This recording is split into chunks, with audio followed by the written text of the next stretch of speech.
Hello friends, Om नमः शिवाय। Welcome to my YouTube channel astro ज्ञान।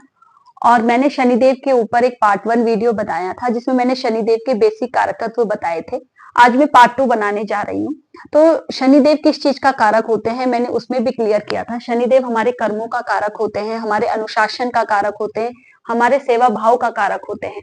यानी कि शनिदेव को अगर आपको अच्छा रखना है तो आपको अपने अंदर हमेशा सेवा का भाव रखना है, क्योंकि शनिदेव सेवा का कारक ग्रह है। अगर मैं सूर्य देव की बात करूं तो सूर्य देव एक अथॉरिटी का, पावर, पोजीशन का कारक है। लेकिन अगर मैं शनिदेव की बात करूं तो शनिदेव सेवा का कार्य है। तो जितने भी सेवक होते हैं जो किसी न किसी रूप में या तो हमारी सेवा कर रहे हैं या हम किसी की सेवा कर रहे हैं, तो शनिदेव उसका कारक होते हैं। तो जो लोग हमारे किसी न किसी फॉर्म में सोसाइटी की सेवा कर रहे हैं, हमें उनको खुश रखना चाहिए। तो हम उनको खुश रखते हैं तो शनिदेव हमसे ऑटोमेटिकली ही खुश हो जाते हैं। शनिदेव राजनीति का भी कारक है। राजनीति में शनिदेव किसका कारक है? अगर मैं सूर्य की बात करूं तो सूर्य गवर्नमेंट का कारक है।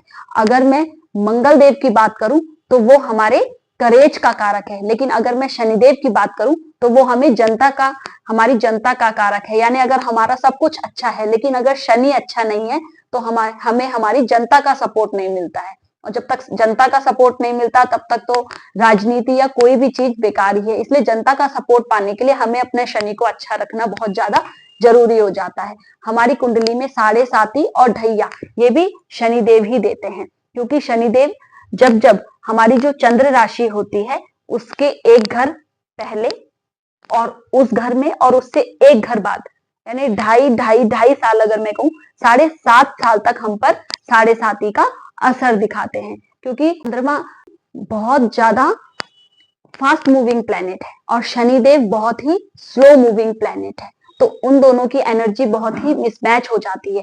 इसीलिए जब वो चंद्र राशि से एक घर पहले और चंद्र राशि वाले घर में और चंद्र राशि से एक घर बाद में जाते हैं तो वो साढ़े साती का असर दिखाते हैं। साढ़े साती 7.5 साल तक हमारी कुंडली में रहती है। तो अगर वो अच्छे रिजल्ट दे रही है तो 7.5 साल तक हमें बहुत अच्छे रिजल्ट मिलते हैं। लेकिन अगर शनिदेव खराब रिजल्ट दे रहे हैं तो वही 7.5 साल तक हमको परेशान करके रखती है। और ढैया हमारी 2.5 साल की होती है। अगर मैं बॉडी में बात करूं तो शनिदेव हमारी बॉडी में हड्डियों का कारक होते हैं, हमारे नेल्स, नाखून का कारक होते हैं और हमारे घुटने का कारक होते हैं। तो अगर शनिदेव हमें गलत परिणाम दे रहे हैं, बुरे परिणाम दे रहे हैं, हमारे मारक हो रखे हैं, तो हमें ये सारी प्रॉब्लम्स होती हैं। जैसे हमारे नाखून बहुत जल्दी टूटते रहते हैं, हमारी हड्डी में अननेसेसरी हमें फ्रैक्चर होते रहते हैं या बोन्स बहुत वीक हो जाती हैं, हमारे घुटनों में दर्द रहता है, हमारे बाल भी अननेसेसरी झड़ने लगते हैं। हमारे बालों का कारक भी शनिदेव होते हैं। अगर मैं बीमारी से बात करूं तो हड्डियों से जुड़ी बीमारी, घुटनों में दर्द, अकेलापन, डिप्रेशन भी हमें शनिदेव देते हैं, क्योंकि शनिदेव एक सेपरेटिव प्लेनेट है।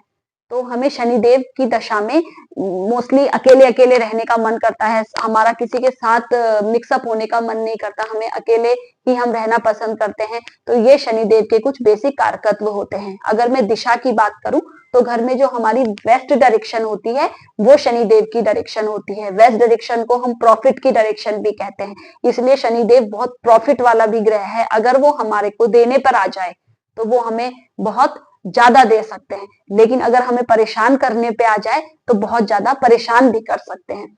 हमें रत्नों की बात करूं तो शनिदेव का नीलम रत्न होता है।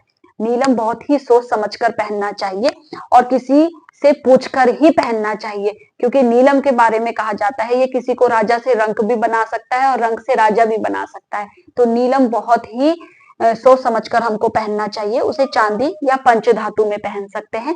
अगर मैं शनिदेव की बात करूं तो उनकी धातु लोहा होती है। इसीलिए कहते हैं कि शनिदेव के रिजल्ट को अच्छा करने के लिए आप लोहे का छल्ला भी पहन सकते हैं हाथ में, तो लोहा भी उनकी धातु में ही आता है। अगर मैं मंत्र की बात करूं तो शनिदेव का मंत्र है ओम शम शनिश्चराय नमः। अब मजबूत करने के उपाय और खराब शनि के उपाय।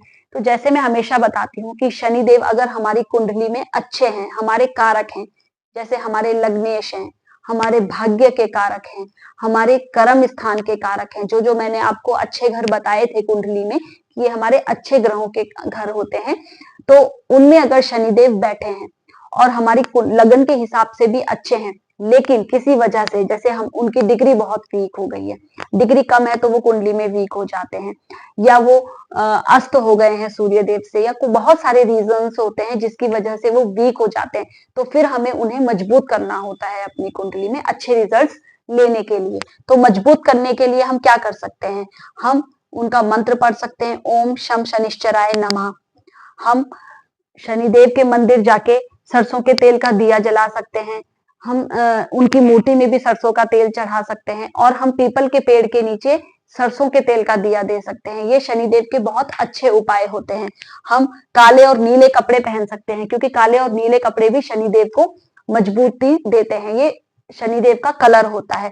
हम तेल सरसों के तेल का इस्तेमाल कर सकते हैं, हम काले तिलों का इस्तेमाल कर सकते हैं हमारे खाने में। लेकिन अगर शनिदेव हमारी कुंडली में खराब घरों के मालिक हैं, या हमें बहुत खराब रिजल्ट दे रहे हैं, तो उससे मुक्ति पाने के लिए, उसकी शांति के लिए हमें उनका दान करना चाहिए। तो सबसे पहले हमें क्या दान करना चाहिए, हम काले तिल का दान कर सकते हैं, हम सरसों के तेल का दान कर सकते हैं, हम काले नीले कपड़े दान कर सकते हैं, हम नीले रंग का कोई रुमाल भी दान कर सकते हैं, हम जूते भी दान कर सकते हैं। शनिदेव के अंदर जूते भी आते हैं, तो जूते, अगर शनिदेव को हमें मजबूत करना है तो कभी भी हमें फटे पुराने जूते नहीं पहनने चाहिए। हमें जूते हमेशा अच्छी अवस्था में ही पहनने चाहिए, अच्छी क्वालिटी के पहनने चाहिए। और जूतों का हम दान कर सकते हैं, हम काली उड़द का भी दान कर सकते हैं। और शनिदेव को मजबूत करने के लिए, या शनिदेव के बुरे रिजल्ट को कम करने के लिए हम शिव आराधना भी कर सकते हैं, हनुमान जी की पूजा भी कर सकते हैं, क्योंकि शनिदेव शिव भगवान को भी बहुत मानते थे और हनुमान जी के भी भक्त थे। तो हम इन दोनों की पूजा करने से भी शनिदेव के बुरे रिजल्ट में कमी ला सकते हैं। तो आशा है आज का वीडियो आपके लिए इंफॉर्मेटिव रहा होगा। अगर आपको मेरा चैनल पसंद आ रहा है तो इसे सब्सक्राइब करिए, और मुझे कुछ आइडियाज दीजिए। अगर आप कुछ और नए टॉपिक्स पे वीडियो चाहते हैं तो आप कमेंट बॉक्स पे लिखिए, मैं उन पे भी वीडियो बनाऊंगी। तो मिलते हैं नेक्स्ट वीडियो में। Thank you very much.